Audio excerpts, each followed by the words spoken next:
అధ్యక్షులు కేసీఆర్ గారి సూచన మేరకు మొన్న రాష్ట్ర ప్రభుత్వం ఏదైతే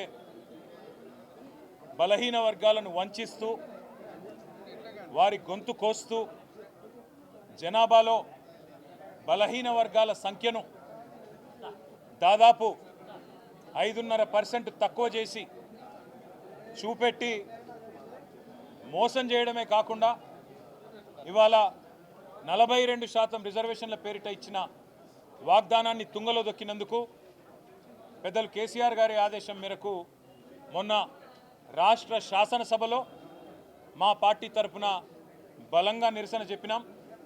అదేవిధంగా శాసన మండలిలో కూడా బలంగా నిరసన చెప్పి మీ ఈ కులగణన ఏదైతే ఉందో మీరిచ్చిన స్టేట్మెంట్ ఏదైతే ఉందో ఈరోజు ఆ కులగణన మీద ఇది పూర్తి తప్పుల తడక. ఈ కులగణన మీద మీరిచ్చిన స్టేట్మెంటు చిత్తు కాగితంతో సమానం. ఎందుకంటే రాష్ట్రంలోని బలహీన వర్గాల గొంతు కోసిన కాంగ్రెస్ పార్టీ కాంగ్రెస్ ప్రభుత్వం యొక్క దుర్మార్గమైన వైఖరిని రాష్ట్రంలోని ఏ బీసీ బిడ్డ కూడా ఒప్పుకుంటలేడని చెప్పి శాసనసభలో శాసన మండలిలోనే మా పార్టీ తరఫున ఇటు పెద్దలు మత్స్యనాచారి గారు కానీ అటు మా సోదరులు తలసాని గారు కానీ గట్టిగా ప్రభుత్వానికి డిమాండ్ చేసినాం, చెప్పినాం. ఇది తప్పుల తడక, ఇది శుద్ధ తప్పు. మీరు చేసింది తగ్గించి చూపెట్టి కావాలని మీరు మరి బలహీన వర్గాలను చిన్నగా చేసి చూపెట్టే ప్రయత్నం చేస్తున్నారు అని చెప్పి నిరసించడమే కాకుండా మేము డిమాండ్ చేసినాం. ఒక 15 రోజుల నెల రోజుల శాస్త్రీయంగా మళ్ళీ రీసర్వే చేయండి. ఖచ్చితంగా ఇవాళ రాష్ట్రంలోని బలహీన వర్గాల బిడ్డలు ఆందోళనలో ఉన్నారు. మీరు మా సంఖ్యను తక్కువ చేసినట్టయితే రేపు సంక్షేమ పథకాల్లో మీరు ఇవ్వబోయే ఇండ్లల్లో లేదా మీరిచ్చే రేషన్ కార్డులలో మీరు రేపు ఇస్తానని చెప్పిన గ్యారంటీల్లో 420 హామీల్లో మా వాటా తగ్గుతుంది, మాకు అన్యాయం జరుగుతుంది అని చెప్పి అట్టడుగు స్థాయిన ఉన్న ఎంబీసీలు కావచ్చు బీసీ బిడ్డలు కావచ్చు ఆందోళన పడుతున్నారు.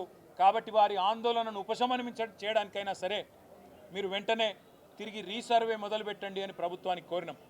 కానీ దున్నపోతు మీద వానబడ్డట్టు ప్రభుత్వం ఈరోజు వరకు స్పందించలేదు. స్పందించకపోగా ఇంకా సిగ్గు లేకుండా ఉల్టా చోర్ కొత్వాల్ కూడా అంటే అన్నట్టు అసలు ఆనాడు జరిగిన సమగ్ర కుటుంబ సర్వే మీదనే అనుమానాలు లేవనెత్తే విధంగా ఇవాళ కాంగ్రెస్ ప్రభుత్వంలోని కొంతమంది పెద్దలు సమగ్ర కుటుంబ సర్వేనే తప్పు అన్నట్టుగా మాట్లాడుతూ బీసీలను అవమానిస్తూ ఉన్నారు.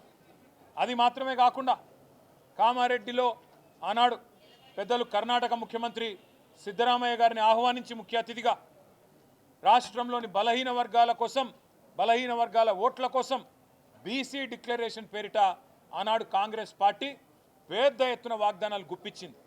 1 కాదు 2 కాదు 42% రిజర్వేషన్లు ఖచ్చితంగా స్థానిక సంస్థల్లో అమలు చేస్తామని చెప్పింది కాంగ్రెస్ ప్రభుత్వం కాంగ్రెస్ పార్టీ.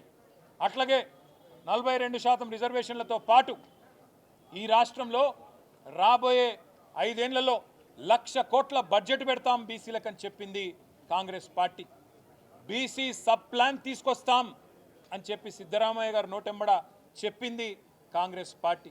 అదేవిధంగా ప్రభుత్వ కాంట్రాక్టులలో ప్రభుత్వ ప్రొక్యూర్మెంట్లో 42% బీసీలకే ఇస్తామని చెప్పింది కాంగ్రెస్ పార్టీ. ఇవాళ సంవత్సర కాలం దాటిపోయి 14 నెలలు దాటి 15వ నెలలో ప్రభుత్వం పడింది. మరి 15 నెలల్లో కనీసం 15 పైసలు కూడా మీరు చెప్పిన బీసీ డిక్లరేషన్ కోసం కేటాయించిన పాపాన పోలేదు. 16 కార్పొరేషన్లు కొత్తగా బీసీ కులాల కోసం ఏర్పాటు చేసి ఒక్కొక్క కార్పొరేషన్కు 50 కోట్ల బడ్జెటు అని డైలాగులు కొట్టిండ్రు. కానీ 50 పైసలు కూడా ఈ పోయిన ఆర్థిక సంవత్సరంలో ఖర్చు పెట్టిన పరిస్థితి లేదు. ఈ అన్ని విషయాలు ఇవాళ తెలంగాణ రాష్ట్రంలో ఉండే బలహీన వర్గాల ప్రజల ఆందోళనను దృష్టిలో పెట్టుకొని బీఆర్ఎస్ పార్టీ యొక్క బీసీ సెల్ అధ్యక్షులు పెద్దలు ముషీరాబాద్ ఎమ్మెల్యే ముఠా గోపాల్ గారి అధ్యక్షతన ఇవాళ ఒక విస్తృత స్థాయి సమావేశం జరిగింది. అందులో చాలా విషయాలు చర్చకు రావడం జరిగింది. ఇవాళ ప్రాథమికంగా అనుకున్నది ఏంటి అంటే ఈ సమావేశం ద్వారా రాష్ట్ర ప్రభుత్వాన్ని బీఆర్ఎస్ పార్టీ డిమాండ్ చేస్తున్నది, నువ్వు మొట్టమొదలు ఈ రాష్ట్రంలోని బీసీ ప్రజలను క్షమాపణ అడుగు రేవంత్ రెడ్డి గారు అని డిమాండ్ చేస్తూ ఉన్నాం.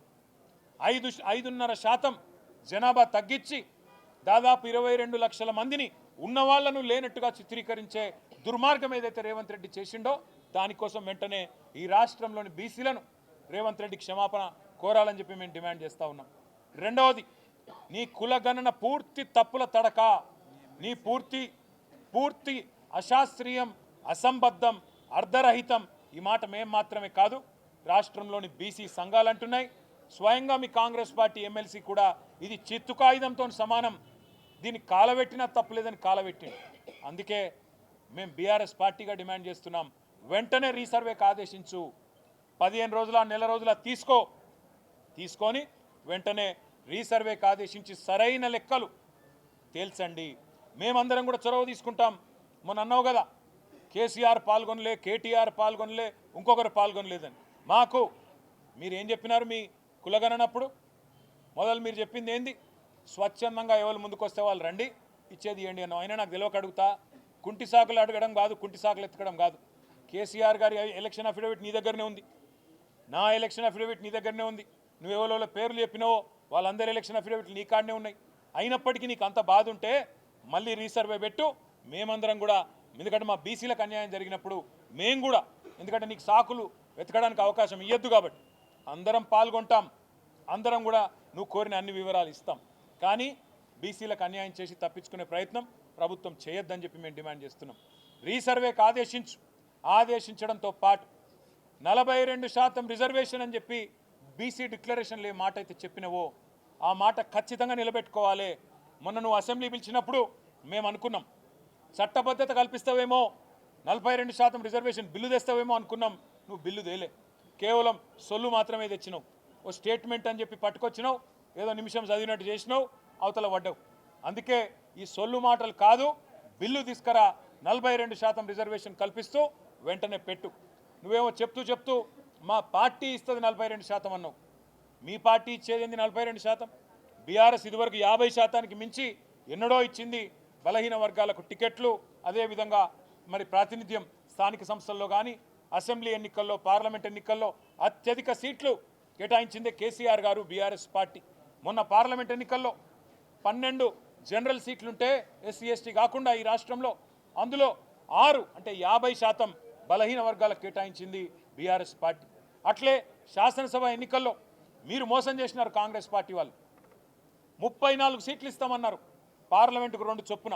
కానీ మీరు అల్టిమేట్గా ఇచ్చింది 19. ఆ 19లో కూడా ఓల్డ్ సిటీలని 5 ఇచ్చింది. అందుకే అంటున్నాం, మీకంటే ఎక్కువ 34 సీట్లు చెప్పకుండానే బలహీన వర్గాలకు 34 సీట్లు ఇచ్చి మా చిత్తశుద్ధిని ఇదివరకే చాటుకున్నాం.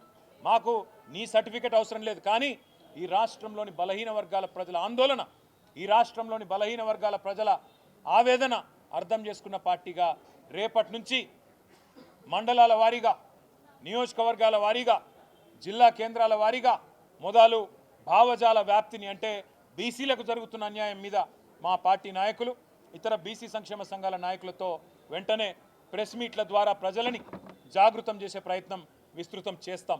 దాంతోపాటు మిగతా ఇంకా చాలా విషయాలు కూడా మేము మాట్లాడుకున్నాం.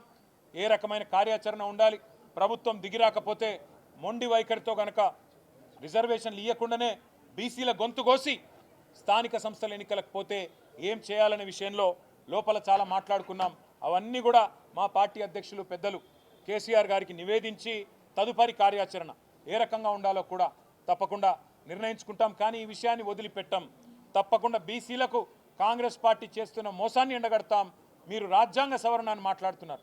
నిజంగా చెప్పాలంటే మోడీ గారు, రాహుల్ గాంధీ గారు ఇద్దరు కూర్చుంటే ఛాయ్ తాగే లోపల అయిపోతుంది రాజ్యాంగ సవరణ. ఇదివరకు చేయలేదా?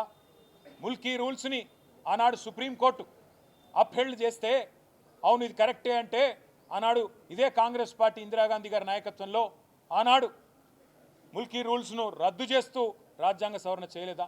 మరి అలా బీసీలకు న్యాయం చేసే కాడ రాజ్యాంగ సవరణ చేయడానికి ఎందుకు మీకు ఇబ్బంది అవుతున్నదని మేము అడుగుతా ఉన్నాం. రేపటి నుంచి అందరినీ కూడా జాగృతం చేస్తూ మండలాల వారీగా, నియోజకవర్గాల వారీగా, జిల్లాల వారీగా మొదలు ప్రెస్ మీట్లతో మొదలు పెడతాం, చిన్న చిన్న సమావేశాలతో మొదలు పెడతాం. తదుపరి కార్యాచరణ ఎట్లా ఉండబోతుందో పెద్దలు కేసీఆర్ గారితో ఒకసారి అంతర్గతంగా చర్చించిన తర్వాత ప్రకటిస్తామని చెప్పి కూడా తెలియజేస్తూ రేపటి నుంచి మా నాయకులందరూ కూడా జిల్లాల వారీగా, నియోజకవర్గాల వారీగా, మండలాల వారీగా పార్టీ మొత్తం కూడా మరి ఈ కార్యక్రమాన్ని తీసుకుంటుందని చెప్పి కూడా తెలియజేస్తూ మళ్ళీ మీ అందరికి కూడా ధన్యవాదాలు, నమస్కారాలు, థ్యాంక్ యూ.